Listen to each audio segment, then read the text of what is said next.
School is in. But are you really ready to learn? Open your eyes to a new day in education with The Awakening Educator, a program specifically designed to explore a new, mindful way of educating our youth. Learn about social-emotional learning, new modalities of teaching, and the most relevant topics in education with your hosts, Susan Andrian and Megan Sweet. Susan and Megan will take you inside the issues by looking at them from different points of view, from policies and research to teaching models that are actually used in schools. There's never a dull moment in this classroom. You can catch The Awakening Educator every other Friday at 4 p.m. Eastern on Spreaker, Facebook Live, WDJY 99.1 FM, WTTA 101.2, Talk 10 FM, and many other platforms. You can also watch it on our app anytime from anywhere in the world at uimediaapp.com. Have any questions you'd like to ask? Maybe you have knowledge you'd like to share. Call 678-495-4345 and share your thoughts live on air. Grab a pen and paper and get ready to open your textbooks and minds to a new way of learning on The Awakening Educator. Hi, everybody. Welcome to The Awakening Educator. I'm Susan. And I'm calling in from Atlanta today, or on the show from Atlanta today. And Susan is in our studio in Oakland with our guest, Dr. Macheo Payne. Yes, we're super excited to be here. And I miss you, Megan. I'm glad to see you out there in Atlanta. I miss you too. Before we get started, we'll want to remind everybody that you can buy our Conscious Journal. Plan your day intentionally with our Seeds of Intention Daily Conscious Planner. Visit www.unitedintentions.org to learn more. And we want to say hello to our friends at 99.1 FM, WDJY. And hello, friends from WTTA 101.2 in Kentucky and Ohio. Yes, so we are super excited today to have our guest, Dr. Macheo Payne. I had the opportunity to work with Dr. Macheo at Lincoln, and he's here to talk to us today about about Freedom Schools. So I'm going to let you know about Dr. Macheo, and I'm pulling it up here. So Dr. Macheo Payne is a renowned educator, social worker, and activist. Macheo has over 20 years experience working with Oakland's children, youth, and families. And as a native, he has deep roots to the community. Macheo has extensive experience in diverse settings, but today we're here to focus on Freedom Schools. Macheo was the driving force in bringing Freedom Schools, a Children's Defense Fund summer program rooted in the Mississippi Freedom Summer Project of 1964 to Oakland. This 6-week summer literacy and cultural enrichment program is designed to serve children and youth in grades K through 12 in communities where quality academic enrichment programming is limited.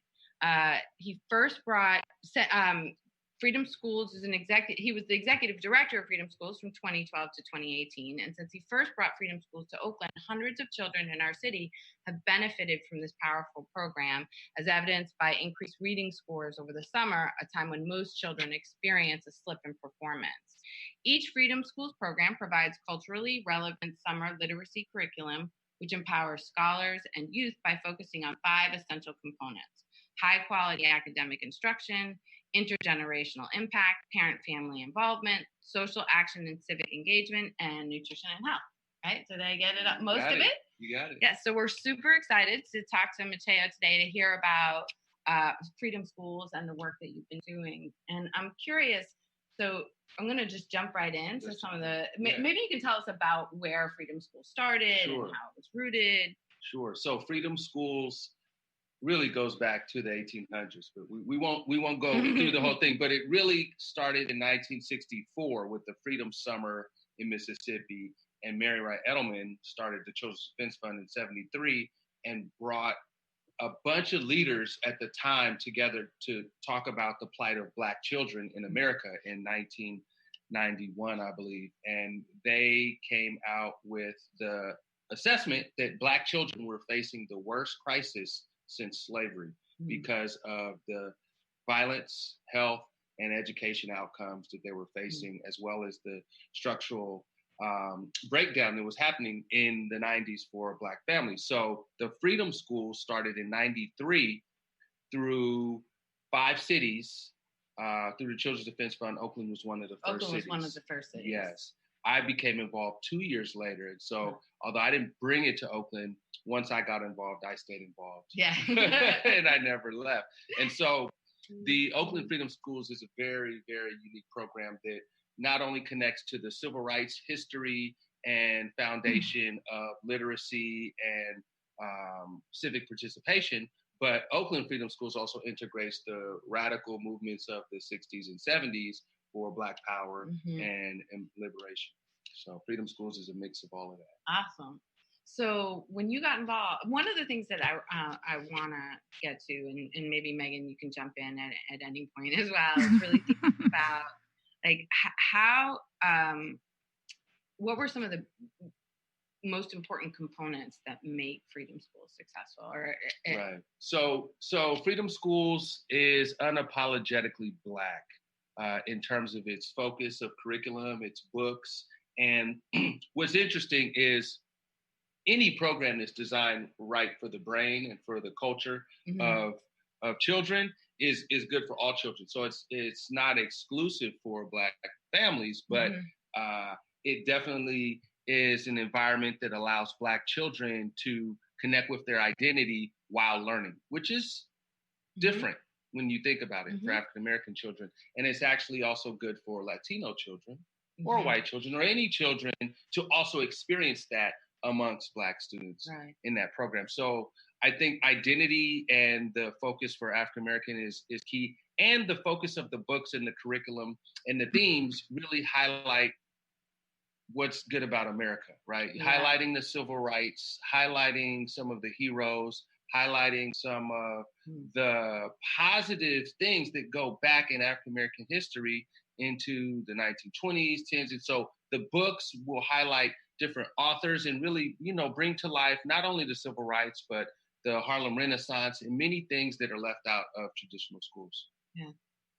Yeah, that's really exciting. I'm a former history teacher, so I love bringing the history and especially positive and empowering pieces of our history because we often tend to go to the parts that are the most painful, and then we create a narrative that way as well. So I really appreciate that lens there. What's the first difference you see in kids as they show up in Freedom School? They're showing up at summer school probably in their minds as a starting point, and then it's different. And I'm just wondering, what's that first shift that you start to see, or how do you start to set the tone from the beginning? Right. And so Freedom Schools really is about creating scholars. Susan mentioned scholar in the intro, and that's what we call our young people. We don't call them students, we call them scholars. And so it's about the identity of scholarship, the identity of knowing your history, the identity of pride. And so with the Freedom Schools program, what you will see is children who on day one embody the identity of a typical Black child in a school that disenfranchises their existence, their identity, and makes them feel uncomfortable and makes them feel other than and someone who is prone to misbehave.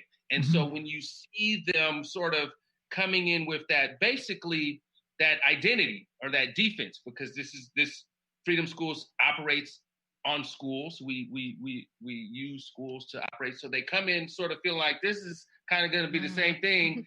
And we start with Harambe time where the children are engaged, the adults let down their armor and really dance and sing and really get the children active and engaged. You see the shift when young people feel like they can bring their self to this program, and secondarily when they feel safe. And safety is something that emotionally is a process. And so with the Harambe time, that's where we see it. We see it from the very beginning, the first day, Harambe time. We're asking them to clap, sing, follow instructions, and we're asking the adults to do it right along with them. So if you're an adult, you got to be silly, you got to be corny, and you've got to have this high energy at 8:30 in the morning on your summer. And so that's the push that we feel like is the special sauce to engage these young people, not first as this is the rule, this is your role, but welcome. This is a community. we're a family. Let's get excited about this. Yeah, that's wonderful. Oh, sorry. Can I just, for some folks might not know what Harambe time is. You described it a little bit, but could you describe a little bit more what that means and how that would be different from a start of a day normally? Sure. So Freedom Schools has a lot of components that are very structured, and we can get into that. So Harambe is the first component after they eat breakfast. We serve hot meals, breakfast, lunch, and snack. And Harambe is a way to get the young people involved. It's Kiswahili for pull together. So the Harambe time has cheers, chants, we have games, it's basically opportunities for young people to also lead cheers and chants.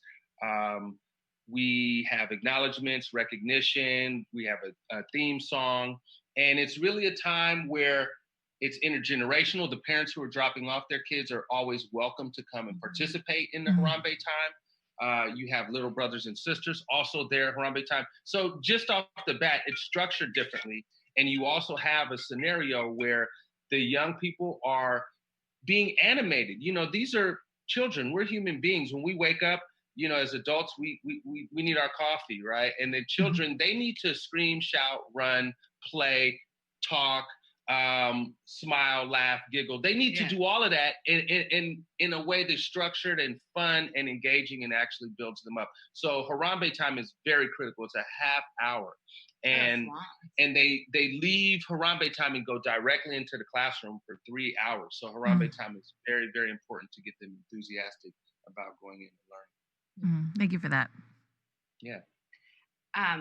You'd mentioned the adults and training and making sure the adults are on board. Yes. And I remember when we were at Lincoln and when they were in the training process that you put through the adults through a lot of the same experiences. Yes. So how is that a critical piece where I remember seeing the adults out there cheering and singing and dancing as they were learning how to bring this to the kids. Is that a consistent part of? That is part of the model. So Freedom Schools is an internship model. So the staff that we hire to do this program are interns. So this may be their very first time working with children. Usually we screen for folks that have some experience, but the training is designed there. So it's a 6-week program, but we have a 2-week training.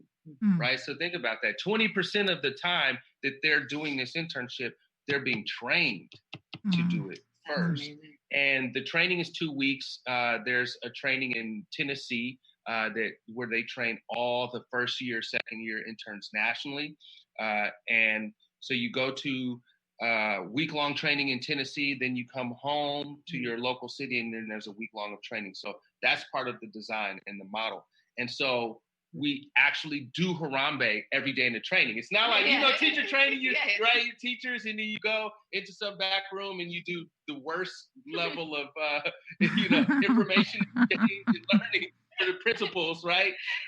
So what we do is we have Harambe as staff, and we have Dear Time, and we have different staff present and do activities with the adults because it's all about rehearsal, it's all about training, and it's all about support. So that's the intergenerational feature of Freedom Schools, is hiring college-age young adults and giving them that training to hopefully lead them into the teaching profession, which a lot of them end up doing. Yeah, that's really exciting. Of your book, Megan, around like sort of the insight, and it's like taking all of those pieces and putting it where there's so much training around it, but how that fits into the model, like some of the components.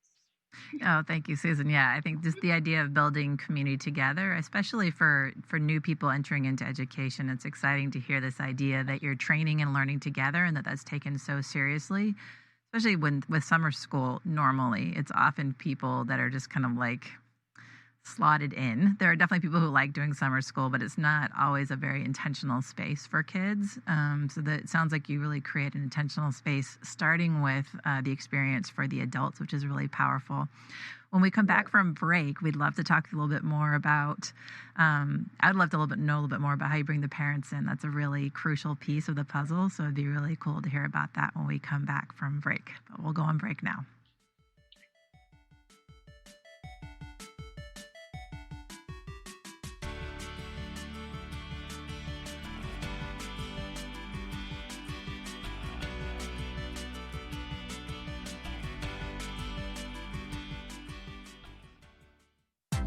Good day, planet Earth. Michael Don Miguel Litton here in Roswell, GA. Join me every other Friday at 6 p.m. for the Ride the Vibe Show, the show where creative folks have the opportunity to share the genesis and power of their creativity, where they can intend having their talent being expressed all over the planet. Find my show on WDJY 99.1 FM on the United Intentions Spreaker channel, iTunes, Stitcher, and many more. You can also find my show on social media on Facebook, YouTube, and Instagram as United Intentions, and on Twitter at Higher Intention. Jump on the wave and ride the vibe. It's a cool way for getting the creative juices flowing. Cheers to a groovy day. And remember to always ride the vibe. Welcome back to the Awakening Educator. Sorry. Susan and I are normally together, and I'm looking at you and waiting for you to talk. Sorry, Susan. I'll welcome us back. So welcome back to the Awakening Educator. We're with Dr. Macheo Payne. Hi, welcome back, Macheo. Thank you. I also want to welcome our friends in Atlanta on Talk 10 FM. Welcome now. You can now watch and listen to all of our shows live and on our new smart app. Download it at uimediaapp.com. And if you have any questions, you can talk with us live. You can call us at 678-495-4345. We would love to answer any questions or have a conversation with you if you have something for Dr. Macheo Payne and Freedom Schools. Yep. And you can connect with us online as well. So you can follow us on social media on Facebook, Instagram, and YouTube as United Intentions, and Higher Intentions on Twitter. You can follow the Awakening Educator on Facebook and on Instagram as well. So welcome back. Thank you, Macheo. So Megan, you had a question for Macheo when we were going out.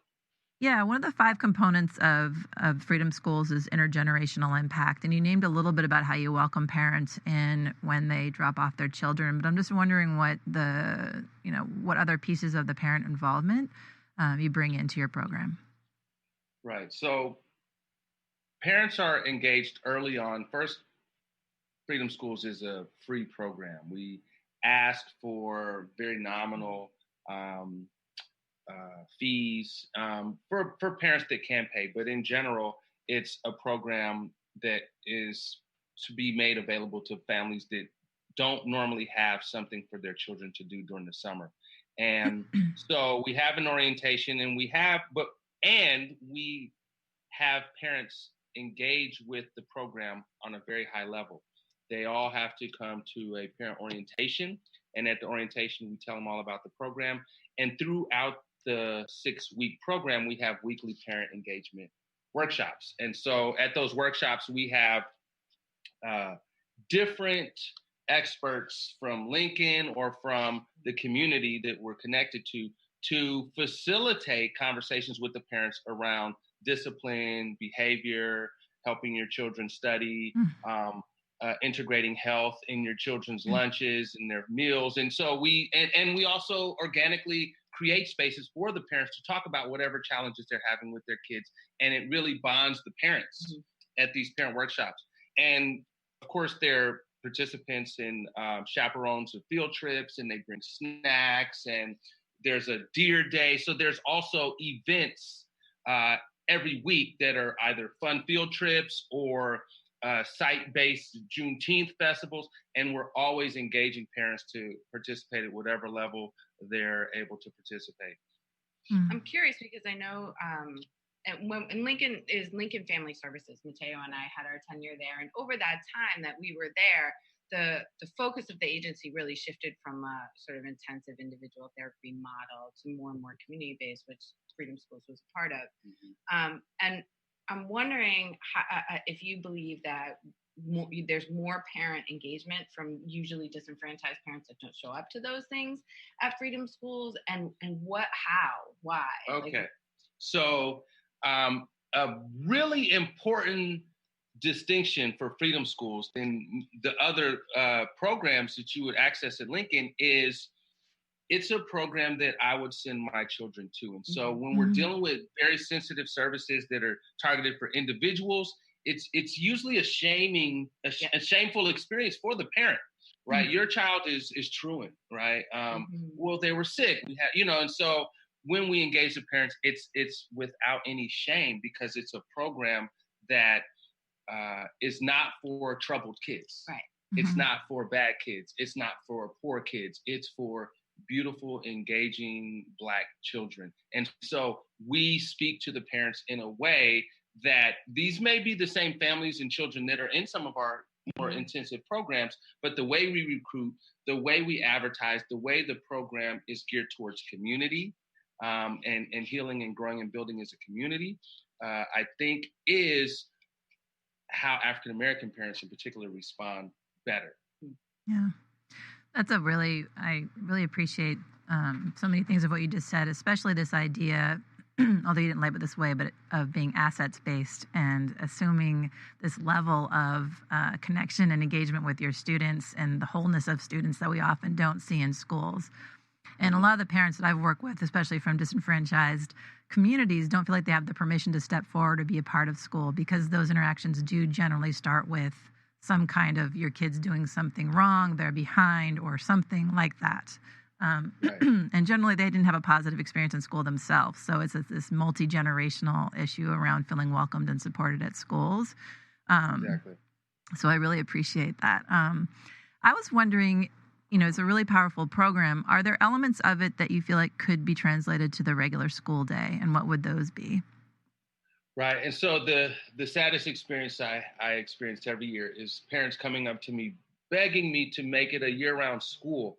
And Freedom Schools has a reading curriculum. We don't have a science curriculum. We don't have, there's a history component to the books. But in general, I think that, what we've done is we've actually brought the Harambe model to some classrooms, special ed classrooms in Oakland Unified.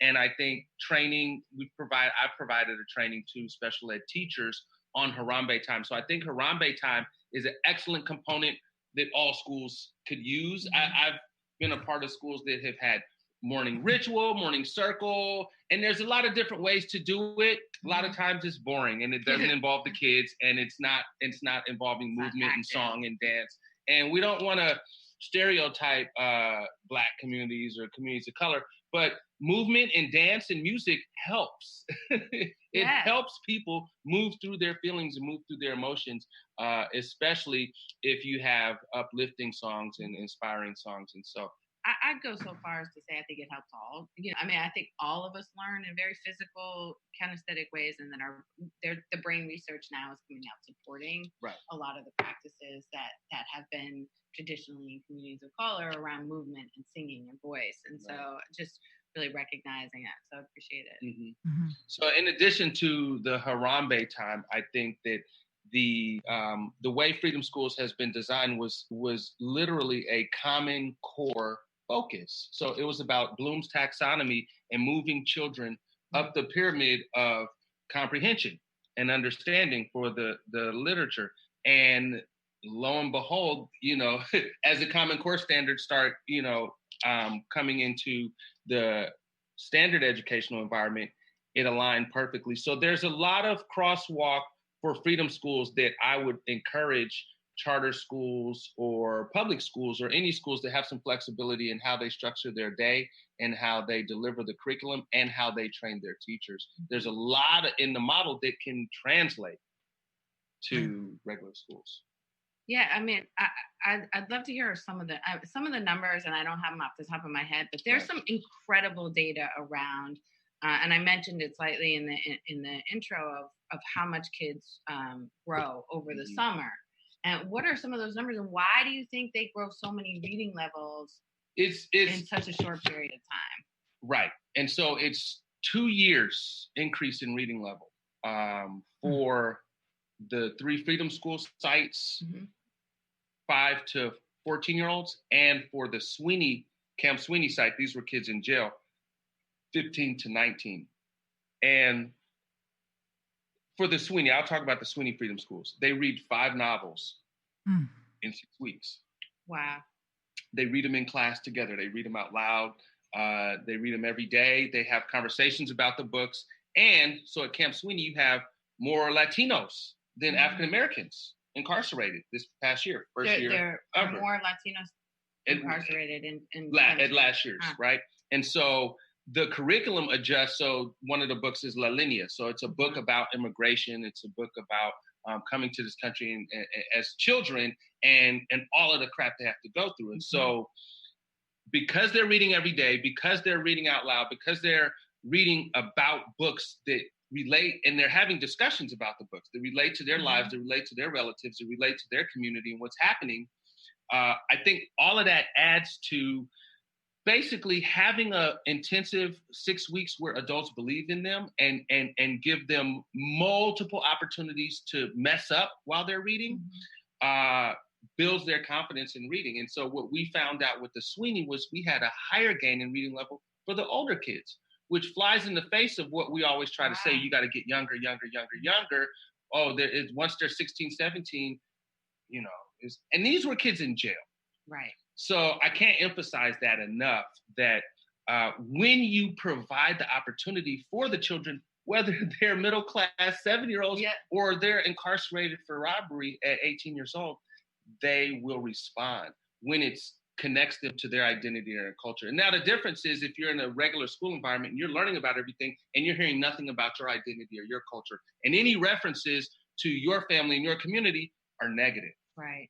Right. And so I think that's the main difference around how we get them into the material and how they actually increase their skills. So you said across the board, the average for the summer programs in Oakland is 2 years. Yes, 6 weeks? we've been measuring it for the past 7 years through the Children's Defense Fund, and the national average is one year gain in reading level across, because we're doing pre and post measuring at over 100 sites across the country.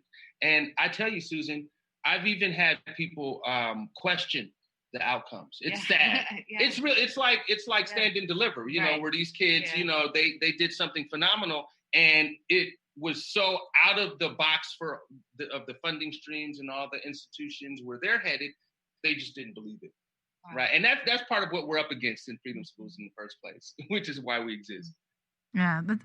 As somebody who used to teach English in a middle school level, I just want to underscore how profound that is, because you get kids, especially as they're older, coming in at a wide range of reading levels, right? So you can have kids that are, middle school and above that are still at second grade reading level, third grade reading level, all the way up to close to being at their age appropriate grade level. But to teach that a wide range in one room is always very difficult. So it's really interesting to hear what your model is, which it sounds like reading out loud, having discussions so students understand the content, and because it's culturally relevant and connects to who they are, it also encourages kids to be able to read and to take some of those risks of reading when it's hard, and becomes a big motivator. Is that about right? Yes, and thank you for lifting that up, because that's a key piece of our model that also flies in the face of what a lot of resource parents worry about, which is, hey, my kid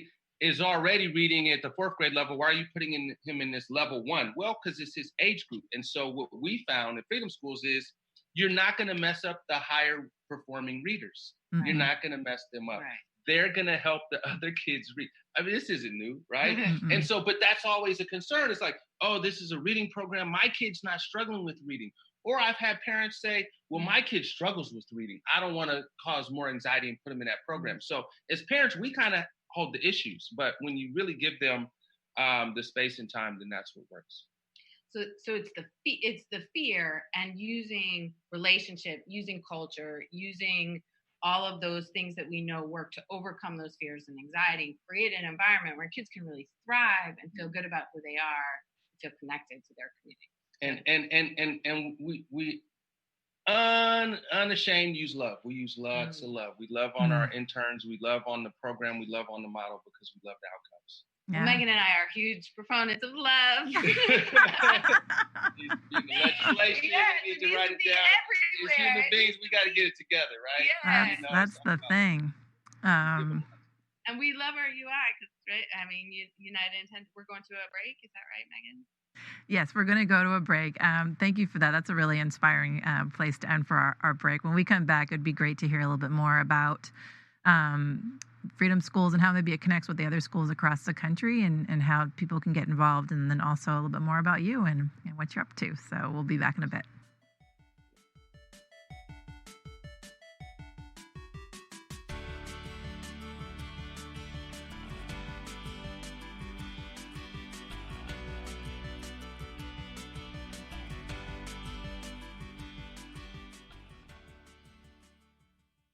Are you ready to be the hero of your own story?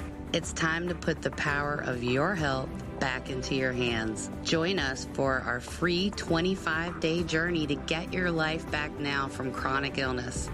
Our doctors and experts will guide you back to optimal health. Hi, everybody. My name is Kelly Gallagher. I'm a 5-time cancer survivor powered by my 6th pacemaker and a new heart valve. How did I get well? I have the most amazing, incredible, integrative, alternative, complementary, adjunct, and functional medicine doctors that you could ever imagine. And they're all at getyourlifebacknow.live. 2 days, 16 doctors, news you can use. They have all the solutions of how you can take power and charge of your own personal health care. The best thing that we can all do is to learn how to take care of ourselves. Go to www.getyourlifebacknow.live and begin your journey today.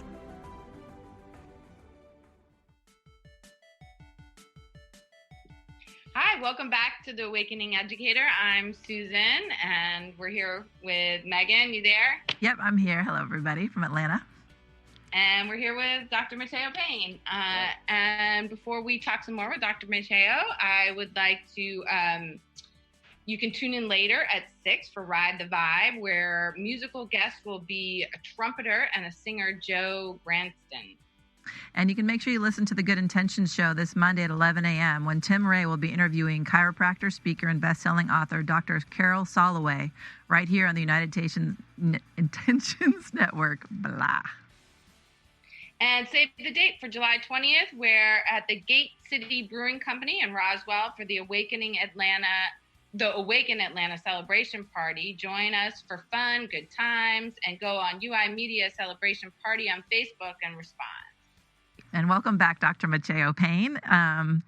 I wanted to hear a little bit more about social action and civic engagement. In our last series on history, we spoke a lot about civic engagement and civic awareness and why it's important for children, especially with all that's going on in the world today. So I'd love to hear a little bit more about what that looks like and what the Special Oakland Spin is and how it connects to maybe the larger Freedom Schools initiatives.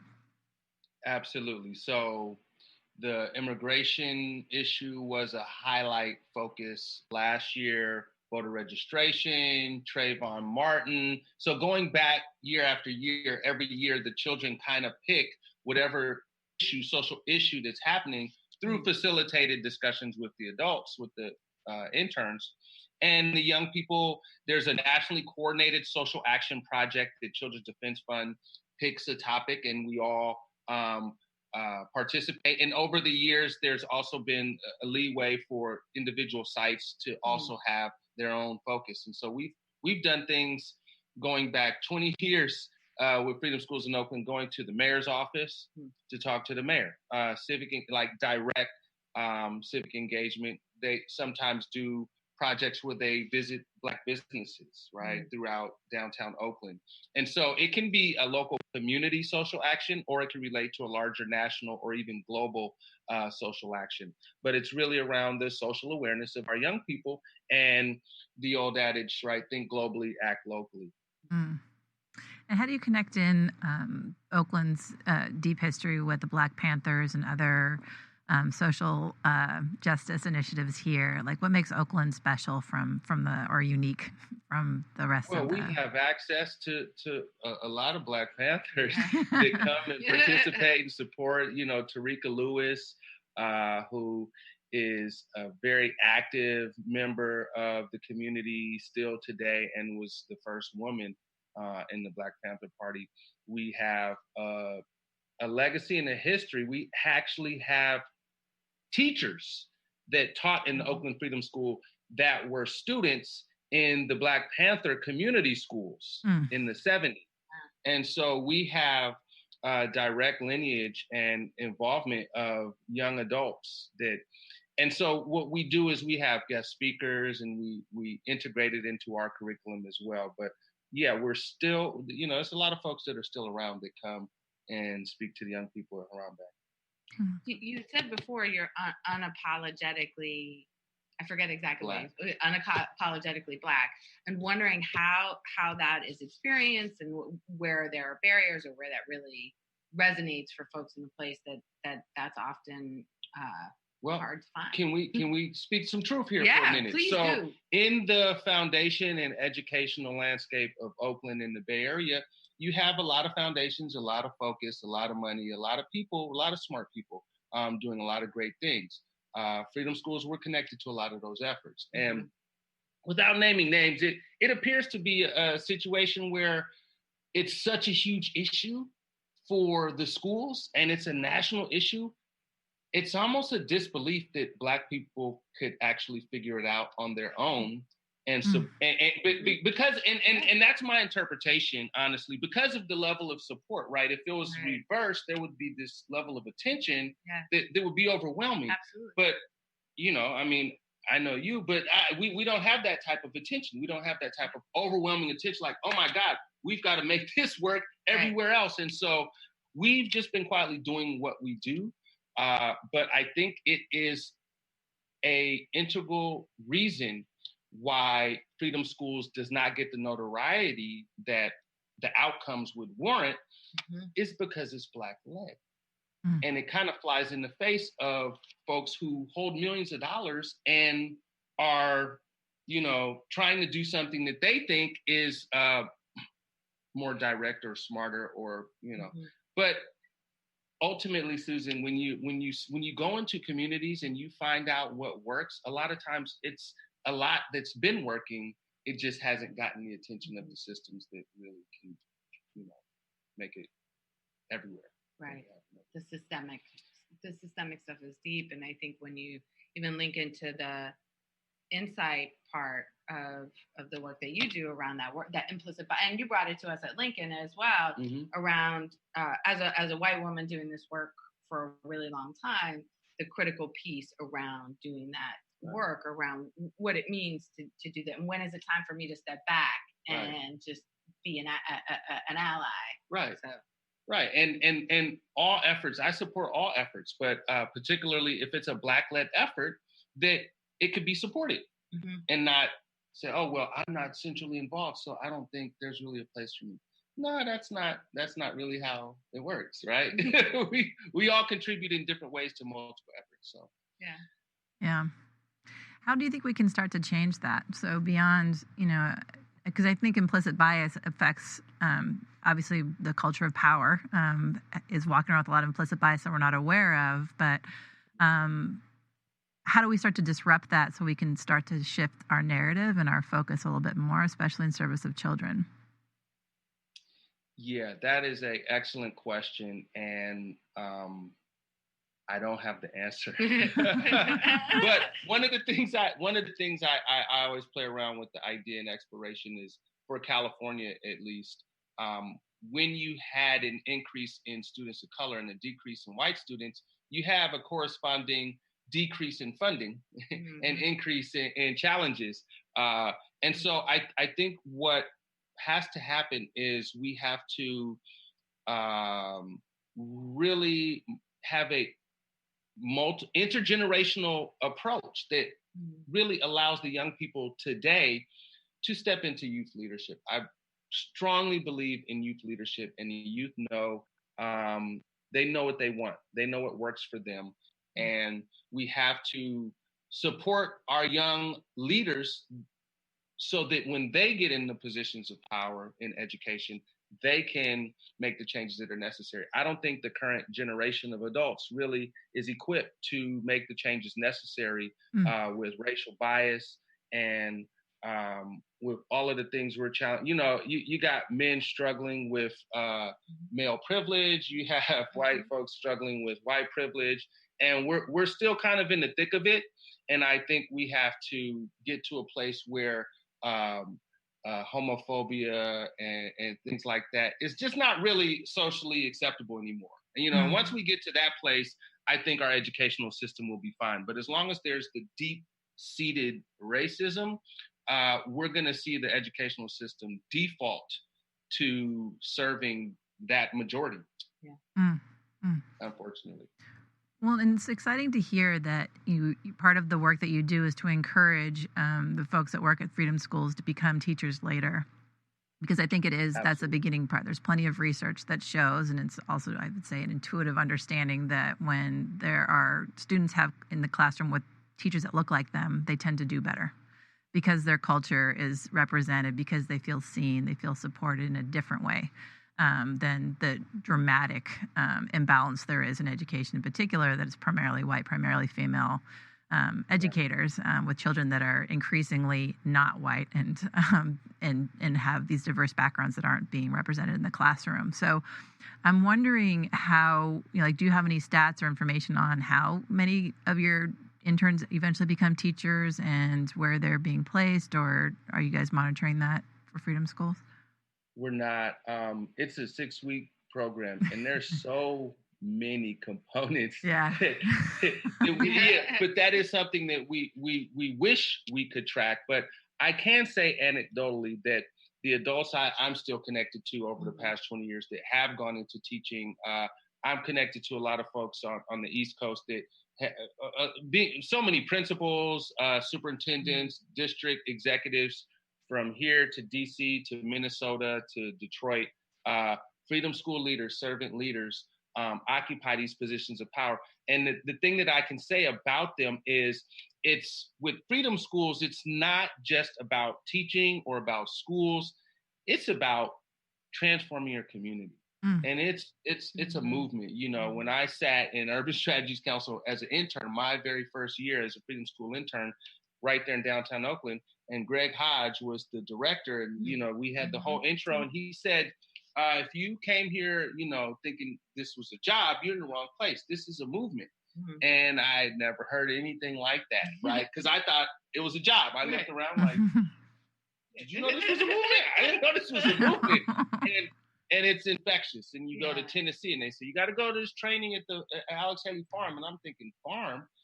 And I'm picturing this big red barn. And if you go there, and it's the most beautiful place. So if I had my, my wish, we would really create a retreat center somewhere in Napa, somewhere in California, and we would have a national training and retreat center for California, for Freedom Schools. And it would also be a place where we could do training for staff as well as retreats for some of the young people and leadership, because that's what worked for me. That's what worked for Oakland Freedom Schools. So you ask me, I'm going to say, well, let's continue to do that and propagate more leaders so that and create a process of creating those leaders that are committed to the changes in society, not to specific career tracks. That's the big difference. You're in school to get your doctorate, and you're being taught how to see, analyze, and solve major problems in society. And then you go to the reception, and they're just trying to give you a job. Right. And they're saying, well, where do you want to work? Well, and it's like, well, how does that relate to this problem we're supposed to be solving? Right. So that's what I think is really special about Freedom Schools, is it commits people to the movement wherever they can find it. Right. Yeah, because I know Freedom Schools your career has been pretty big. Freedom Schools has been a part of it, but what I've known when we were working together is that even when you weren't doing Freedom Schools was a part of what you were doing. Right. And wondering how we only have another minute or so. So I just wanted to give you an opportunity to kind of talk about what are the other, and this is like one piece of your work and it influences everything, but is there something that you want to share around sort of the movement and who you are in this work and each of the different places that you go as a closure? So I bring Freedom Schools everywhere I go, and I just want to highlight that it's just one organization. You have Flourish Agenda, you have Black Organizing Project, and you have other organizations that have been created since Freedom Schools, and it really creates a nice constellation of organizations that are approaching this from different angles but have a common goal.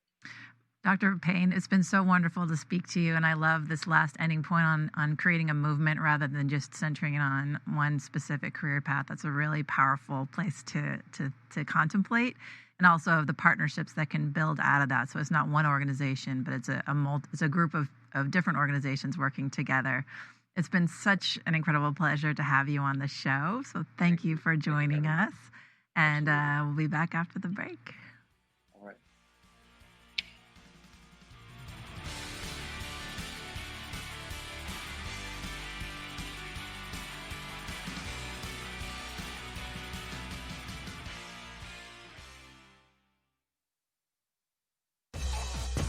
Download the UI Media Smart app at uimediaapp.com to watch and listen to all your favorite shows anytime from anywhere in the world. Shows that enrich, entertain, educate, and feeds the conscious cells throughout your body. We bring you never heard before topics in health, inspiration, music, psychics, numerology, current affairs, controversies, and much, much more. So what are you waiting for? Visit www.uimediaapp.com and start raising your frequency now.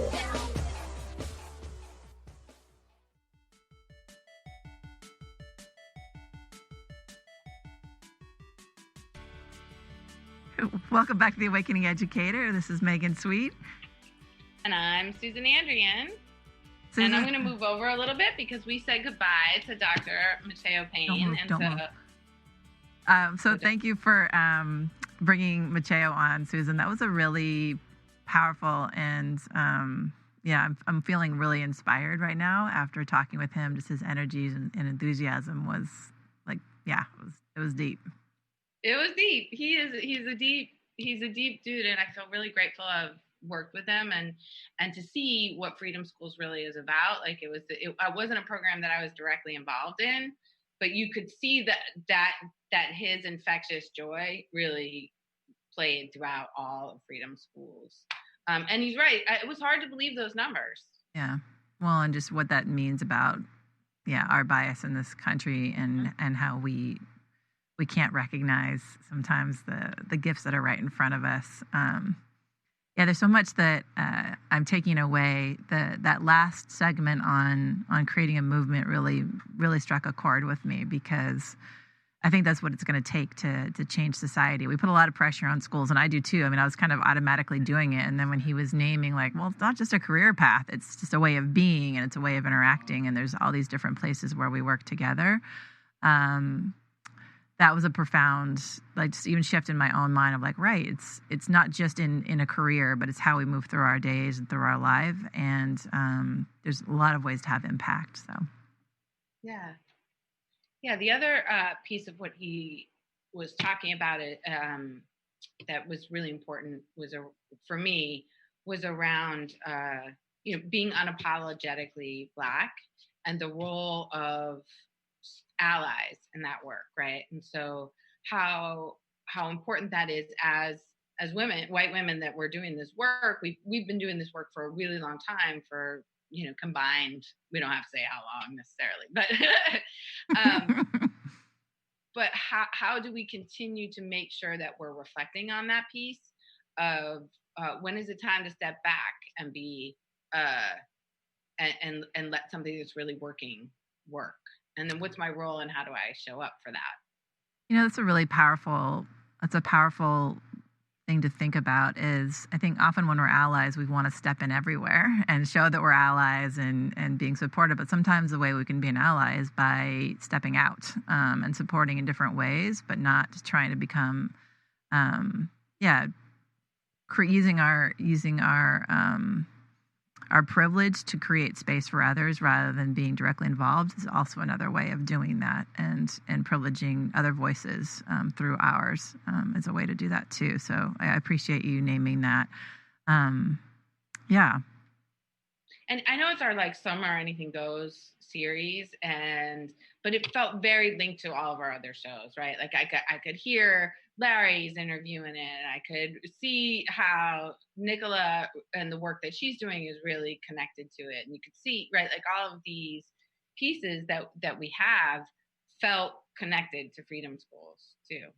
Yeah, the idea of civic engagement and student empowerment and raising student voice, individual voice as well. I think Larry talked about helping teachers to identify what they're, to navigate those dilemmas and how to, use their experience and their perspective to figure out how to raise the issues that they think are important for their kids to learn. And then we talked a lot about different ways that civic engagement is absolutely crucial through all of the rest of our interviews. And it's so true for today. I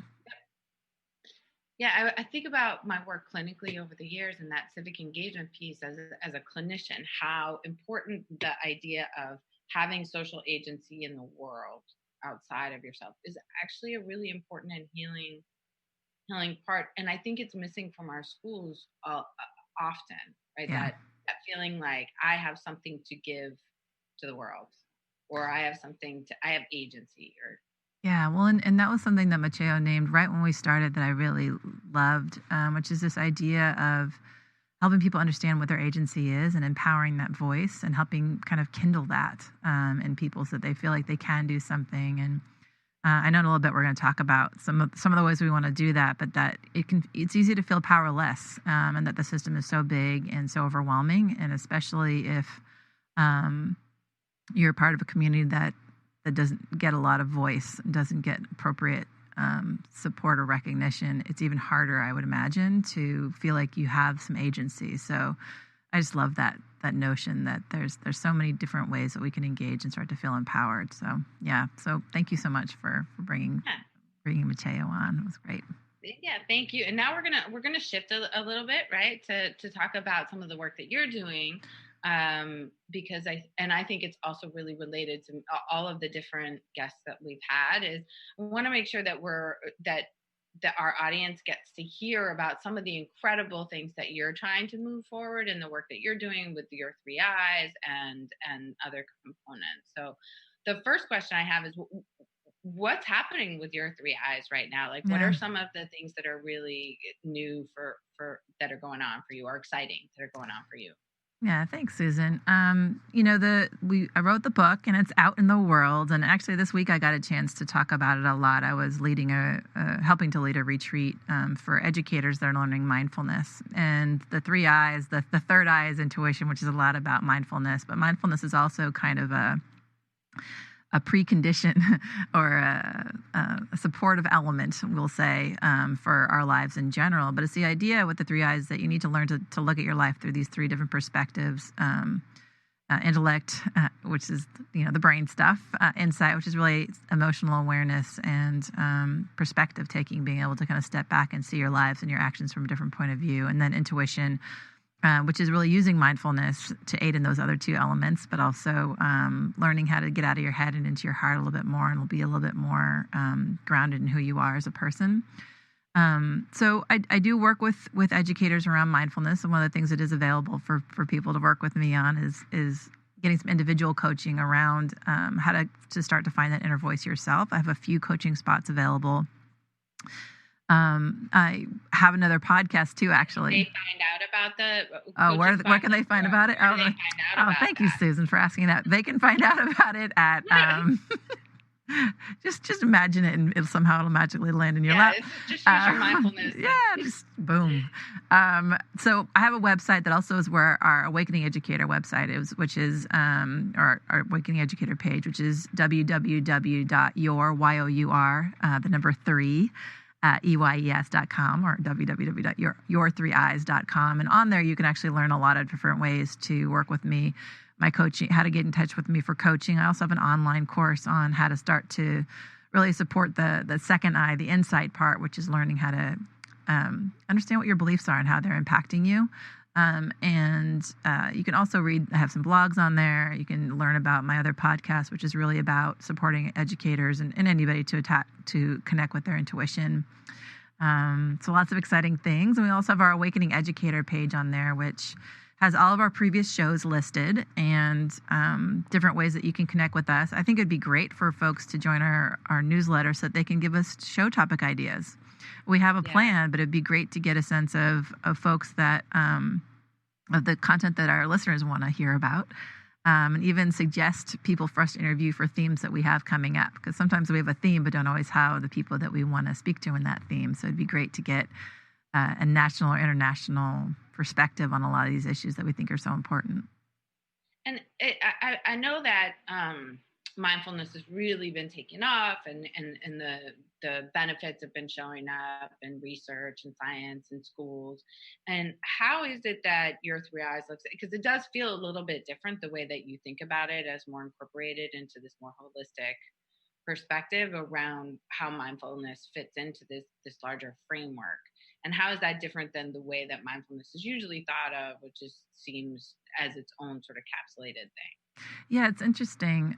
It came up this week a few times too, which is, I think with so much of the, maybe I call them soft skills, but these elements where they're really about us deepening our relationship with ourselves, our self-awareness, our emotional intelligence. It's often hard for people to see how those fit into the rest of our lives, but really they're just another lens or another way of seeing our lives. So if we start to learn to integrate mindfulness into everything that we do, just being more grounded and present, more self-aware of how we're talking, communicating, it kind of automatically starts to roll out. And you don't have to be so, I think people tend to segment things like this, and you don't need to segment them. They're really all connected in. So I'd love to talk with you more about that next time. I did want to introduce something that we're going to be doing every week for the foreseeable future, which is we want to dedicate. Hopefully not too long. Although I think the fight will be a long one. We want to dedicate this show and all the remaining shows, some of the time each show, to the immigration policies that are happening, and specifically as a show dedicated to educators and educators who serve children, calling attention to the atrocities that are happening at the border, the separation of families, and the treatment of children in the detention centers. And so we want to talk a little bit about that. We want to dedicate this show to the students and children that are in the detention centers now, but we also want to raise your awareness a little bit. We have some information on the website, but we also have some facts we wanted to share with you now. Susan, do you want to share the first one? Sure. So this is according to NBC News. The cost of housing children in these tent cities, the concentration camps that we've been hearing about, the detention centers, is $775 a day. One of the biggest contracts for the detention center is held by GEO, they're a major contributor to the Trump campaign. And according to GEO's own website, they expect a full year of 2019 total revenue to be approximately $2.47 billion.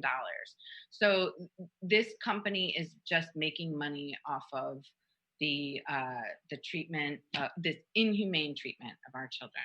Thank you, Susan. And this is a quote from BuzzFeed. They said it's from a 16-year-old girl in the detention centers. She says, "We're in a metal cage with 20 other teenagers with babies and young children. We have one mat we need to share with each other. It is very cold. We each got a Mylar blanket, but it is not enough to warm up. There are benches, but we cannot sleep there. Sometimes it is so crowded we cannot find a place to sleep, so they allow a few of us to sleep outside the fenced area. The lights are on all the time." This is the way we're treating children who are separated from their families. And it's just absolutely unacceptable. We're already at time, Susan, but we wanted to let everybody know that we stand with the students and families. This isn't a political issue necessarily. It's more about, it's just not okay to separate families, especially families that are in crisis. We need to find another way. And we're going to continue to bring forward ideas and ways to do just that. So, right. And we'll link you to some actions you can take on our website. Absolutely. If you go to your3eyes.com, the Awakening Educator tab, you'll find a link to a whole bunch of different ways that you can be involved yourself. Thank you, Susan. I miss you. I can't wait to be in studio with you next week. Megan. The new heart you taught me. New heart. Yep. New heart. This is from Argos. Thank you, Argos. So yes, I can't wait to see you next week. Class is dismissed. Wasn't that fun? Susan and Megan are always happy to greet you on the next episode of The Awakening Educator, every other Friday at 4 p.m. Eastern. Watch all our shows anytime from anywhere in the world at uimediaapp.com.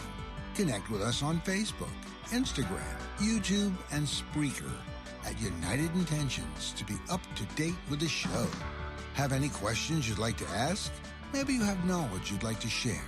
Email us at contact@unitedintentions.org, and we will read your comments live on air.